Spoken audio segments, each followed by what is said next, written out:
Typically, I'd start a sermon with a personal story. This morning, I want to start with a story that's not just my story, but I believe that it's all of our stories. And it's a very old one. It goes like this. In the beginning, God spoke and created the heavens and the earth. First day. On the second day, God spoke and separated the waters of the earth from the waters of the heavens.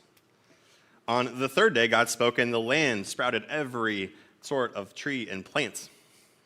On the fourth day, God spoke, and two great lights appeared in the sky to shine upon the earth to give us the seasons and the days and the years.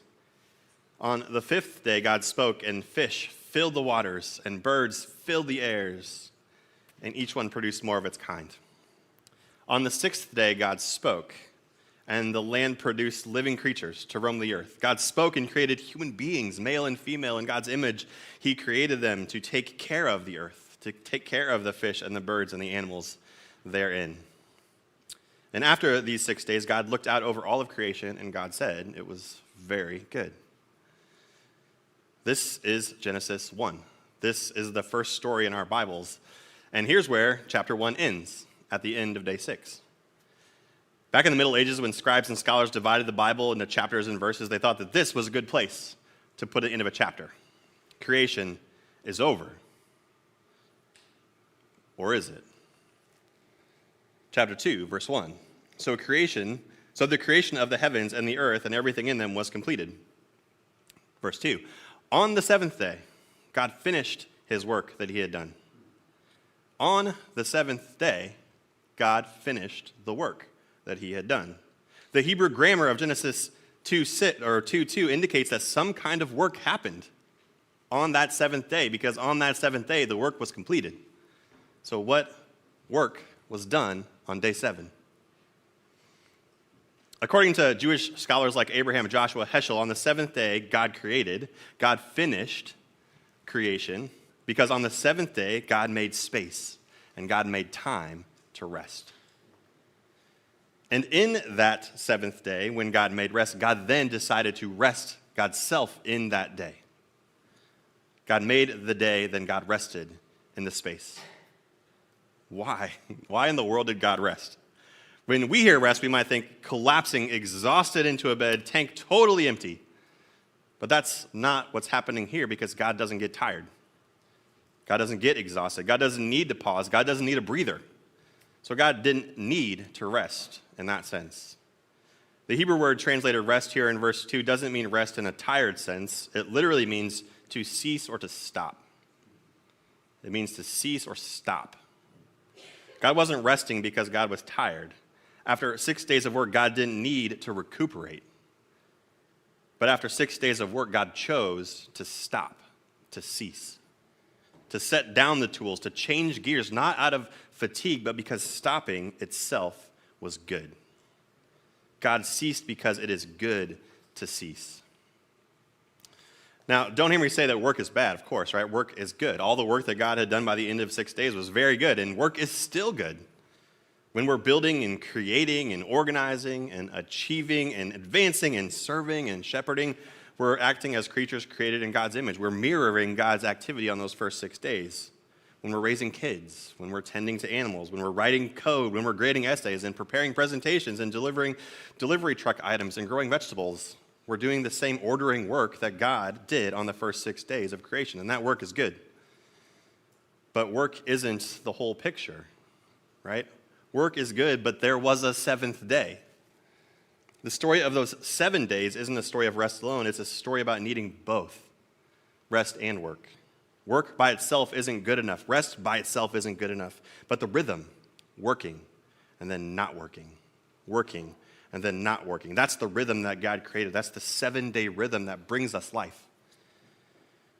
We see the goodness of that rhythm made explicit in the next verse, in verse 3, because God blessed the seventh day and declared it holy, because that was the day that God stopped.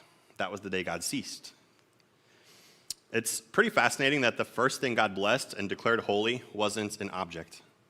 You'd think it might be an object, right? But it wasn't a person, it wasn't a mountaintop, it wasn't a temple or any other kind of building. The first holy thing was a day, a length of time. Length of time set aside every week for people to stop doing what they normally did and there to do something else. Biblically, blessing language is always gift language. When God blesses the seventh day, God's making the seventh day a gift for us to enjoy. Blessing a day, a period of time, was a brilliant move by God, I think, because everyone has access to this gift. We don't have to have a special artifact. We don't have to pilgrimage to a holy city or a holy location. God has given us an amazing gift that each one of us can enjoy without needing to do anything else or to have anything else than what we already have. Time. We all have time. So let's sum up these first 3 verses. On the seventh day, God created and blessed and set aside a period of time for rest. And on that seventh day, God stopped. God rested, and it was good. This rhythm is good. Work, stop work. Work, stop work. When God chose Israel to be God's chosen people, God commanded them to also embrace this rhythm of work and stop work. This is the 4th commandment. Exodus 20, remember the Sabbath day by keeping it holy. 6 days you shall labor and do all your work. But the 7th day is a Sabbath to your Lord, your God. And on it you shall not do any kind of work. When they were freed from their slavery in Egypt, the people of Israel really began to practice Sabbath in earnest. And Sabbath was pretty weird to every other nation around them. The nations around Israel didn't stop working on the 7th day. They went right on selling and buying. They went right on toiling and working.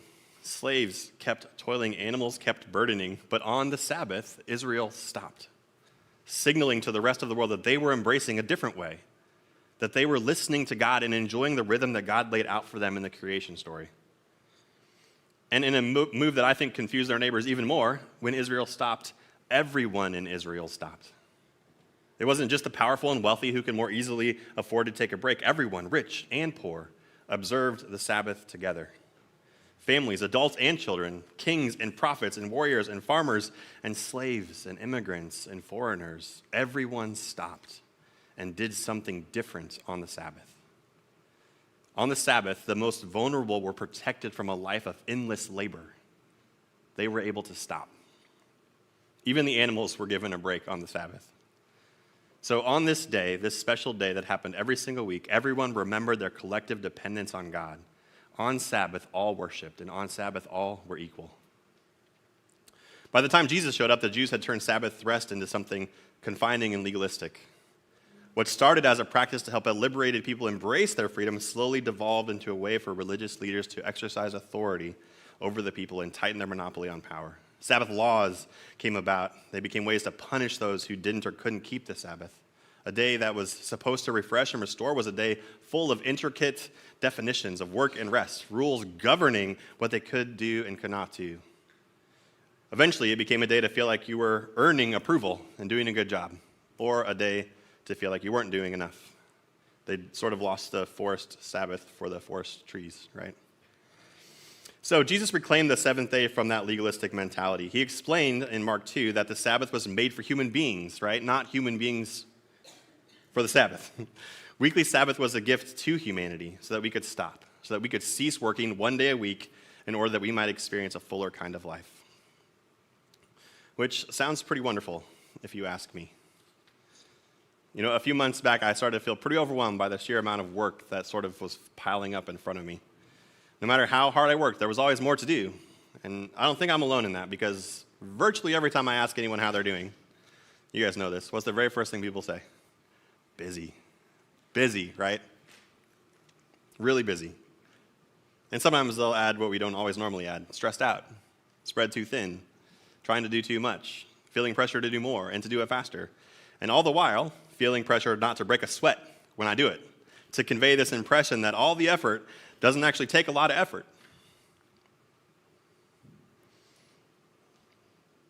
Or sometimes we wear our exhaustion on our sleeves like a badge of honor. Look at how much I can do. But I think all this effort is actually killing us slowly over time. You know, I would routinely push and push and push until I was totally overwhelmed and totally exhausted. And when I got to that point, you know what I'd do?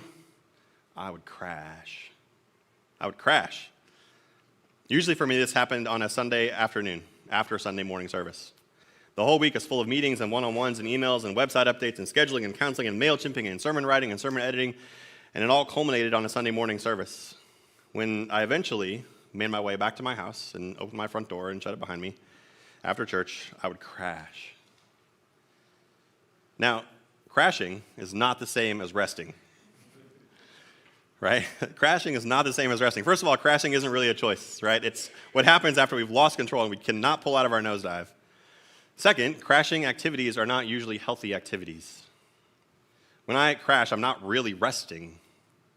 When I crash, what I'm doing is more like indulging.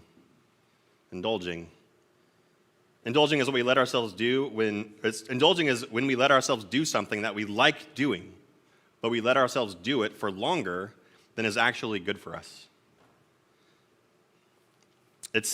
Indulging is consuming with mindless indiscretion. It's a whole tub of ice cream, right? Instead of just a bowl. It's an impulse purchase, justified because we've earned that indulgence because we've worked so hard this week. For me, I'd get home Sundays and I'd crumple onto the couch and I would watch football. And games came on at 1, and then more games came on at 4:30, and then more games came on at 8 o'clock. And before you know it, I'd spend the better part of 9 hours in front of a TV. I wasn't really resting. I was numbing. Numbing, right? And that's how painkillers work. They don't take away the pain. The pain is still there. They simply take away our ability to feel the pain. I wonder if you can relate. Flooded with work, always more than we can finish, until every ounce of strength and energy has been squeezed out of us until we crash. Not because we've chosen to stop, but because we literally can't keep going.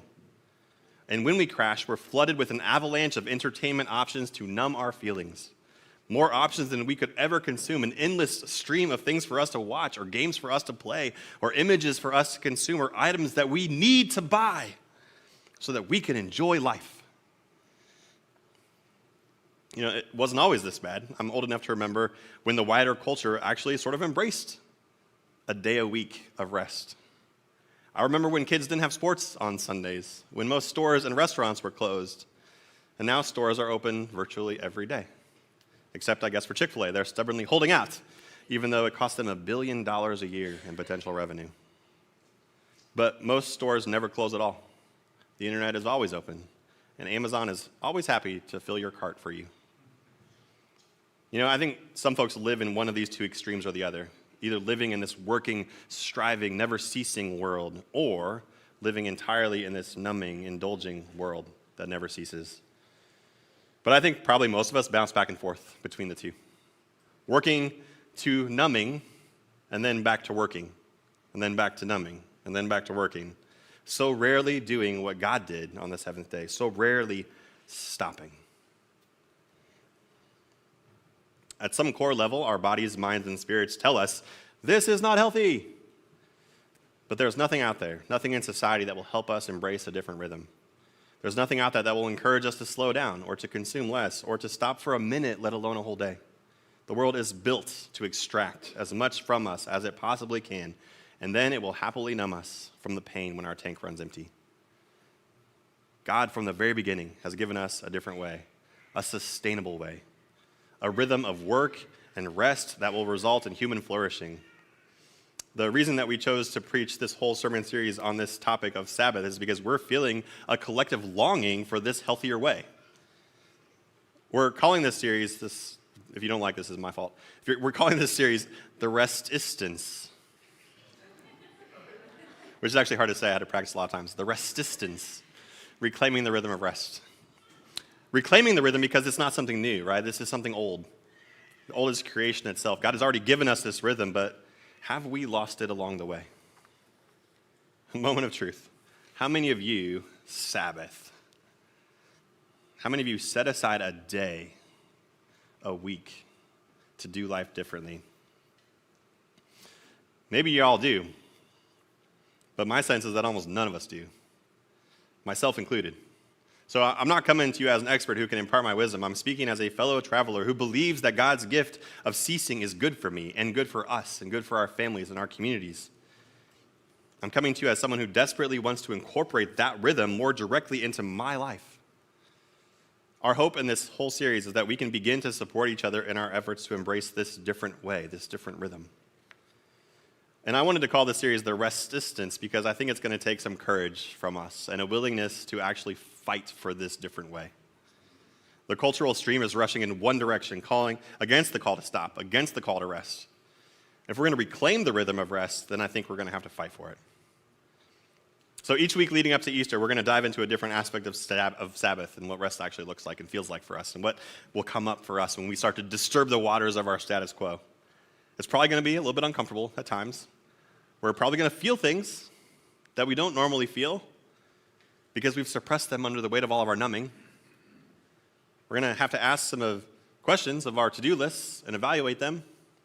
We're going to have to be a little bit more honest with ourselves about why it's so hard for us to stop. Like, why is it so hard for me to truly stop? I think for some folks, stopping is hard because it threatens our identity, because we've built our whole lives and identity around the work that we do. All of our lives, we've been rewarded for our accomplishments, and we've been punished when we failed. And when our worth is attached to our performance, we can become workaholics, right? We can become perfectionists. We can become slave drivers to ourselves and those around us. And as long as we keep that up, as long as we keep working, we'll never have to ask the kinds of questions that Susan posed to us last Wednesday at our Ash Wednesday service. She asked this question: do we have a place in this world because we're wanted, or do we need to constantly earn the space? Do we constantly need to re-earn the space? Are we loved, or must we earn our love? You know, I know folks whose lives are built entirely on their performance, and they literally can't stop. They can't. They would rather work and work and work and work than stop, only to face an identity crisis. For others of us, even if we long for rest, it can feel practically impossible to actually do. We can't spare a few hours, let alone a whole day, every week. We might like the idea of rest. We might even draw some trickle of hope from the thought that someone out there is actually resting, even if we can't. Because we know that it's really just not possible for us. I mean, look at the demands of our lives. Family and work and school and church and meetings and childcare and bills and commutes and housework, and those are just the routine things that happen all the time. When you add in the unexpected, the accidents, the illnesses, the snowstorms, and a heap of other unexpected things, we're rushing from one emergency to the next emergency, careening down the road. How in the world are we supposed to take a day of rest?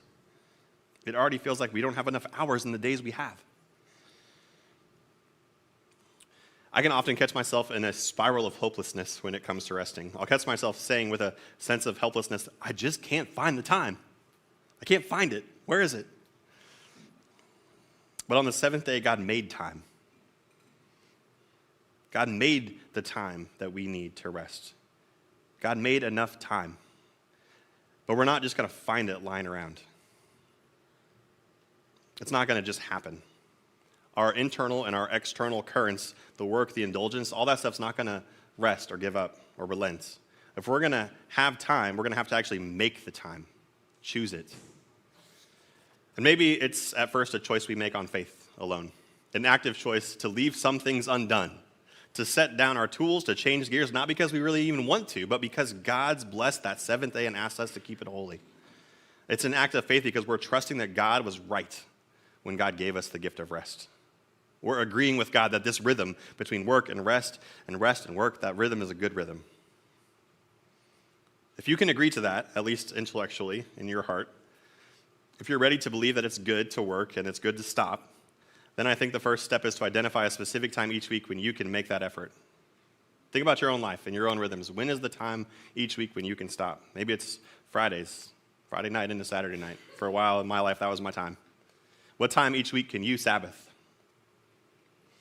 Maybe 24 hours seems impossible and sounds impossible. And maybe you're actually right now 24 hours is impossible for you. So don't start with 24, right? Start with 12. Or start with 6. Or start with 2. I think the most important thing is that you start. That you stop. And you set aside a different time to do something that's not normal, that's not usual. That you embrace this rhythm of rest with God. And no, you can't just wing it. You can't just leave it to chance. You can't just hope that on a random Thursday you'll have a couple hours that emerge out of nowhere and you'll be able to squeeze in some rest, because that's not going to happen ever. You've actually got to commit ahead of time to a certain time and commit to making it that time every single week. As I've taken inventory of my life, the time that works best for me is the same time that I mentioned earlier, Sunday afternoons. So sort of my pledge to myself, and maybe my pledge to you guys since I'm telling you, is that on Sundays at noon, I'm going to stop. Sunday noon hits, I'm just going to stop. It also helps that football's over. But Sundays noon, I'm going to stop. And I think Sabbath, if you look at Scripture, Sabbath was always intended to be something that's done in community with others. Sometimes we think of Sabbath as like an independent, solitary activity that I just do by myself when I'm getting silent. No, Sabbath was done as a people, as a group, as a whole society. So if Sunday noon is a time that actually works for you too, then I'd welcome the opportunity to do my Sabbath, knowing that some of you are also resting at that same time on that same day. And maybe in 2 months at the end of Lent, we can compare notes. How did that go for us? Sunday noon. Having a set time and a set day is important because we can start anticipating that day in advance. We can start to arrange our work on the rest of the 6 days a week so that by Sunday noon, we can enter that time knowing that it's the time to stop, whether everything has been finished or not. Sunday noon, what I've done is what I've done, and what I haven't done is okay. I don't know about you, but I actually get pretty excited when I think about setting down the work and stopping. I might start to really look forward to Sunday noon. So as you identify a time, great. Now the next step is, what do you actually do on Sabbath? Like, what's the practical application? Like, what's the activity? Well, I think we can start by saying what it's not. What does Sabbath not look like? So since resting starts with ceasing, what you don't want to do when you rest is anything that smacks of what you normally do the other 6 days of the week. So whatever normal work is for you, you cease that work when you Sabbath. If your work has you staring at a computer, then don't open your computer at all when you Sabbath. Close it, put it away, live as though your laptop doesn't exist. Turn off your notifications, don't check your email, avoid seeing screens entirely. If your work is with people, if you're always talking or counseling or serving or wiping runny noses, then Sabbath away from those demands. If your work primarily is inside of a building, then don't Sabbath inside, Sabbath outside. If your work is sedentary, then make your Sabbath active. If your work is driven by production or by selling, then don't produce anything and don't sell anything on Sabbath. If your work is done in isolation mostly, then make sure your Sabbath includes other people. You have to do different on the day when you rest. Important footnote number 1 here. The day of rest is not a day to run errands. It's not a day to do all the household work that you didn't get done that week. Sabbath isn't the time to buy groceries, and it's not the time to do laundry or vacuum the living room. Those things are all part of the normal work that we do during the 6 days of the week, that we're supposed to do during the 6 days of the week. The 7th day is set aside to not do the things that we have to do, but to choose to do the things that we delight in doing. I like building stuff and making stuff.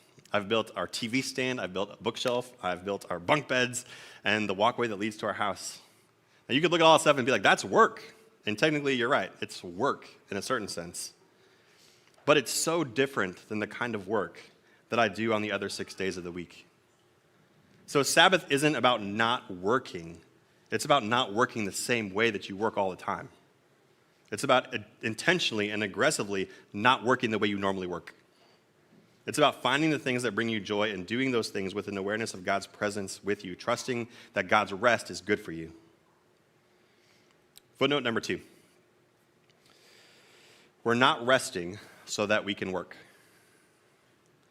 We're not resting so that we can work better on the other 6 days of the week. In other words, rest isn't a servant of work. We rest because rest itself is good. The rhythm itself is good. Footnote number 3. I think it really will take some courage. Stopping might not seem like something brave and bold, but I actually think that it is. It will require some courageous decisions from us about work. Courageous decisions about athletics, or about family, or about community involvement, or about church, or about our relationships. We can't just add Sabbath to what we already do. We have to say no to good things. We have to carve out of our busyness something in order to say yes to what's better. So, how does all this sound to you right now? How does God's created rhythm of work and then rest sound to you? 6 days to work, a 7th day to rest. 6 more days to work and a 7th day to rest. Are you ready to join the resistance? What's your response to God's invitation? Does it sound like a waste of time to you? Is it something that sounds good for someone else? Does it sound like more work? Or does it sound like something you desperately need? Ruth Haley Barton, in her book On the Rhythm of Work and Rest, wrote this. She said, to enter Sabbath time, despite all the challenges, there must be a real yes. A real yes deep down inside. A yes to our need, a yes to our desperation, a yes to God's invitation, and a yes to the rightness of it. This is the very definition of faith, to say yes when we have no idea how it's going to work out. But we know it's what we need to do. There really is no shortcut, she writes, no other way except through the doorway of desire accompanied by faith that God is calling us to something and God will show us the way.